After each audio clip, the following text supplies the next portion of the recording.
Hello बच्चों, कैसे हैं? उम्मीद करते हैं अच्छे होंगे, खुश होंगे, मस्त होंगे, अपने अपने कामों में व्यस्त होंगे। तो आज संडे है, तो संडे के अनुसार रियल घोष का स्टोरी सुनाते हैं। तो आज का स्टोरी है कुछ रियल घटना। ये है लखनऊ। लखनऊ से 35 किलोमीटर आगे जाइएगा तो एक बाराबंकी जिला है। बाराबंकी में ही एक देवा देवा शरीफ का मेला के नाम भी सुने होंगे। तो वो थोड़ा सा मतलब कि मुस्लिम एरिया है, ज़्यादा वहाँ पर लोग मुस्लिम ही लोग रहते हैं। हालांकि कहानी में कोई धर्म से रिलेटेड नहीं है, बट मुस्लिम लोग वहाँ पर देवा शरीफ का मेला लगता है और वो एक मौन मन चलता है। तो वहीं पर एक छोटा सा गांव है बैतरा। बद्रा बद्रा कहीं जगह है और उस जगह पर वो हो गया। तो ये घटना है कि एक बार एक गांव में, चूँकि बिहारपुरवा, वो गांव का नाम है बिहारपुरवा, बद्रा नहीं बिहारपुरवा। बिहार से ही लोग वहाँ गए हैं, इसीलिए बिहारपुरवा उसको नाम दिया गया। क्या? बिहारपुरवा। तो बिहार के ही लोग हैं, इसलिए उस गांव का नाम दे दिया गया बिहारपुरवा। बिहारपुरवा। तो बहुत 20 साल पहले की घटना है। एक बारात आया था, जो कि बारात में नाच आया था, नाच में डांस वांस था। तो बिहार के लोग थोड़ा सा नाच पे ज़्यादा ध्यान देते हैं, ज़्यादा देखने में ज़्यादा चॉइस रखते हैं। तो लोग बोला कि चलते हैं नाच देखते हैं। नाच आया है, शादी ब्याह है, माहौल है, तो लेडीज नाच है, तो चलो देखते हैं। तो घर बिहारपुरवा से 4 लोग गए थे। कितना? 4 पीपल। वहाँ पर गए थे 4 पीपल गए थे वहाँ से 4 पीपल।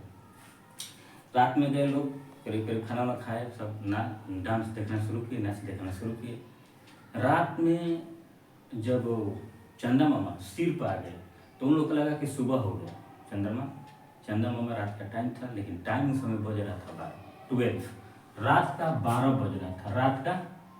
रात 12 बजे थोड़ा सा जरूर है कि अपने आप में माने रखता है।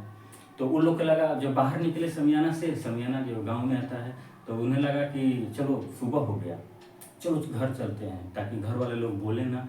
और किसी का कोई मवेशी रखा है, गाय भैंस रखा है, तो उसको खिलाना पिलाना है, तो चलो चलते हैं। तो वहाँ से वो लोग चले। तो रास्ता में एक जंगल पड़ता था, छोटा सा वो एक पेड़ था, बरगद का पेड़, जिसे बॉट पेड़ कहते हैं, बनाया बरगद का पेड़ था। तो वो लोग उसी रास्ते से गुजर रहे थे।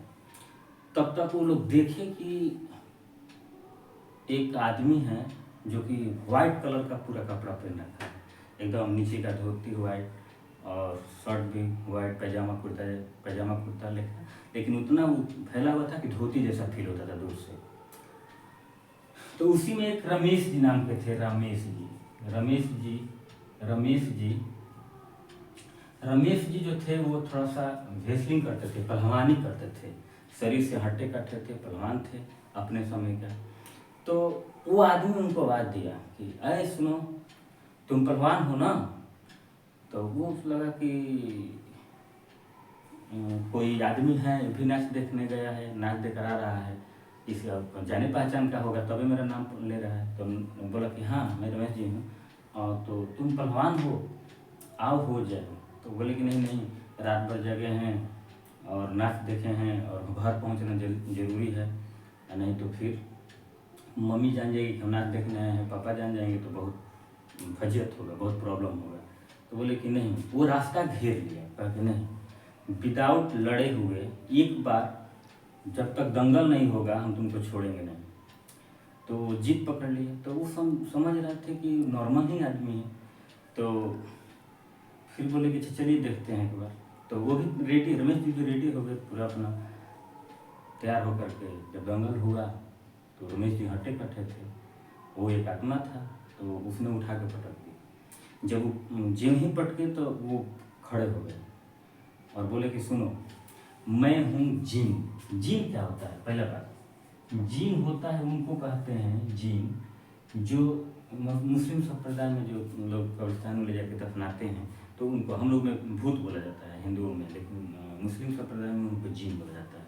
ऐसा सब यूज किया जाता है, ऐसा नहीं दोनों आत्मा ही है, बट वो सब यूज किया जाता है, जिन हम लोग में भूत। तो बोले कि देखिए चलो वहाँ बगीचा पेड़ पे चलो। तो बोले कि अरे हम पेड़ पे नहीं चढ़ते हैं। तो वहाँ गए तो वहाँ 2 लोग थे, एक ही और एक वाइफ। तो बोले कि देखो हम लोग आदमी नहीं हैं, हम लोग तुम्हारा परीक्षा ले रहे थे और तुम जीत गए हो, इसलिए तुमको हम रिवार्ड मतलब कि प्राइज दे रहे हैं, रिवार्ड दे रहे हैं कि तुम अब किसी भी दंगल में हारोगे नहीं। लेकिन कब? ध्यान देने वाली बात है, जब तुम किसी से नहीं ये बात बताओगे कि हम जिन से दंगल लड़े हैं। जिस दिन ये बात तुम बता दोगे उस दिन तुम जिंदा नहीं रहोगे। रमेश जी डरने लगे, क्योंकि ये अकेला आदमी। और वो जो 4 लोग थे, जब वो रुके ना तो लोग आगे बढ़ गए, साथ में जो थे आगे बढ़ गए और डरने लगे अकेला रात के 12। तो यही तब उनको ये लगा कि ये लोग दूसरा आदमी है, ये लोग मानव नहीं है।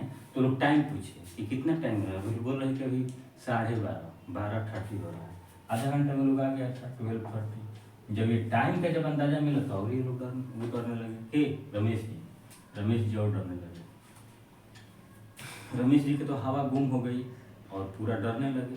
बोले कि ठीक है भैया, हाथ जोड़ के बोले कि ठीक है, हम कभी अपने लाइफ में ये बात किसी को नहीं बताऊंगा कि मैं जिन से दंगल लड़ा हूँ। बोले कि ठीक है, अगर नहीं बताओगे तो कभी तुम हारोगे नहीं, कन्फर्म है, चाहे जितना जहाँ भी जाओ मेरा आशीर्वाद रहेगा। लेकिन याद रखना, कभी अगर मुंह से निकल गया तो तुम्हारा वो दिन आखिरी दिन होगा। मैटर चलता रहा। और रमेश जी को लग रहा था कि अरे किसी से नहीं बताएंगे, पत्नी से तो बताया जा सकता है ना, अपने बच्चे से बताया जा सकता है ना। अब उनको अंदर से खुलबुली मची हुई थी कि कब बताएं। तो एक हमें खाना खा रहे थे और बोले कि हम गए थे नाच देखने। 10 दिन के बाद बताने लगे, हम गए थे नाच देखने, वहाँ देखे कि चंदा मामा जब आए, जब रात हुआ, पूरा मध्याह्न रात हुआ, 12 बजा, चंदा मामा सिर पे, हमको लगा कि सुबह हो गया। उस समय हम लोग चल दिए बाहर कि चलो अभी मवेशी को खिलाना है, गाय को दूध निकालना है वगैरह, और सोच कर निकल गए। तब तक हम लोग रास्ते में आए थे, छोटा सा वो जो बाग पड़ता है उसी में एक बरगद का पेड़ है, उसी पर एक जिन रहता है।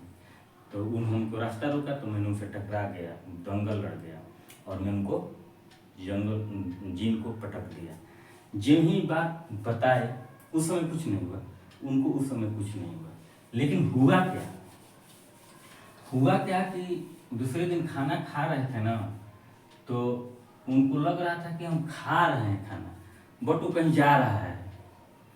खा रहे हैं बट कहीं जा रहा है, पेट नहीं भर रहा था। उनकी पत्नी बोली कि और कितना खाइएगा, इतना रोटी हो गया, इतना दूध, कहीं और लाइए, बहुत भूख लगा है। खाते खाते पूरा परिवार का खाना खत्म। फिर उनकी पत्नी को शक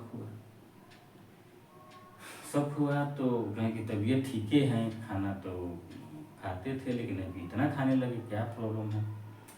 लेकिन वो खाना कहीं दूसरी जगह लग रहा था कि उनका शरीर में नहीं लग रहा था, कहीं और जाने लगा। फिर उनकी पत्नी की चिंता हुआ कि खाना इतना 20 रोटी बनता था तो 20 रोटी खा जाते थे, कभी 30 बनता था तो 30 खा जाते थे, 40 खाते थे, कभी 50 हो जाता था। अब उनकी वाइफ जो थी, रमेश जी की वाइफ क्या की, उनको दिखाना शुरू किया, चलो यहाँ दिखाते वहाँ दिखाते। तो अब एक बाबा थे, अपना तीर चला दिया अंधेरे में कि तुम पहलवान थे, किसी से लड़े थे जो। तो बोले हाँ बहुत लड़े हैं, मत पूछिए। वही लास्ट में जो हम जिन से लड़े थे ना, वही हमको प्रॉब्लम। तुम जिन से लड़ गए था? हाँ लड़े थे, लेकिन वो बोले थे किसी से बताना नहीं। अब देखिए यहाँ पर प्रॉब्लम हुआ, एक आदमी से बोला गया था कि नहीं बताना है, और एक आदमी के बाद वो 2 आदमी से बता दिए। फिर वो ऐसा हुआ कि अब उनको खाना खाइए नहीं पा रहे थे, और वो चारपाई पर एक सोए। एक दिन ऐसा हुआ कि वो विदिन 50 डेज के अंदर ही उनकी मौत हो गई। क्या हो गई? मौत हो गई। तो ये रियल घटना है, ऐसा लोग वहाँ के बताते हैं। मैं अभी वहाँ जाते थे पहले, क्योंकि उधर एक रिलेशन है, तो उधर कभी घूमने फिरने जाते थे, तो इसे बताते थे कि ऐसा हुआ था। ये रियल घटना है। तो ऐसा तो माना जाता है कि आत्मा होता नहीं है, बट ये घटना के अनुसार तो मानना पड़ेगा कि होता है। तो ये स्टोरी आपको कैसे लगा और किस तरह का स्टोरी आपको चाहिए, और ये थी आज की स्टोरी, घोस्ट स्टोरी। तो आप हमको जरूर बताइएगा कमेंट करके कि हमको कैसा लगा और किस तरह का आपको घोस्ट स्टोरी सुनना है। मैं जरूर रिक्वायरमेंट करूँगा कि आपको उसी तरह का सुना है। डरावनी थोड़ा जरूर होता है, बट बच्चों को अच्छा लगता है इसलिए सुनाना पड़ता है। और संडे तो फिक्स है कि स्टोरी ही लेकर आता हूँ। तो बने रहिए वीडियो के एंड तक, और नेक्स्ट वीडियो मेरा होगा वर्ड पर, जरूर पढ़ लीजिएगा। Thank you so much.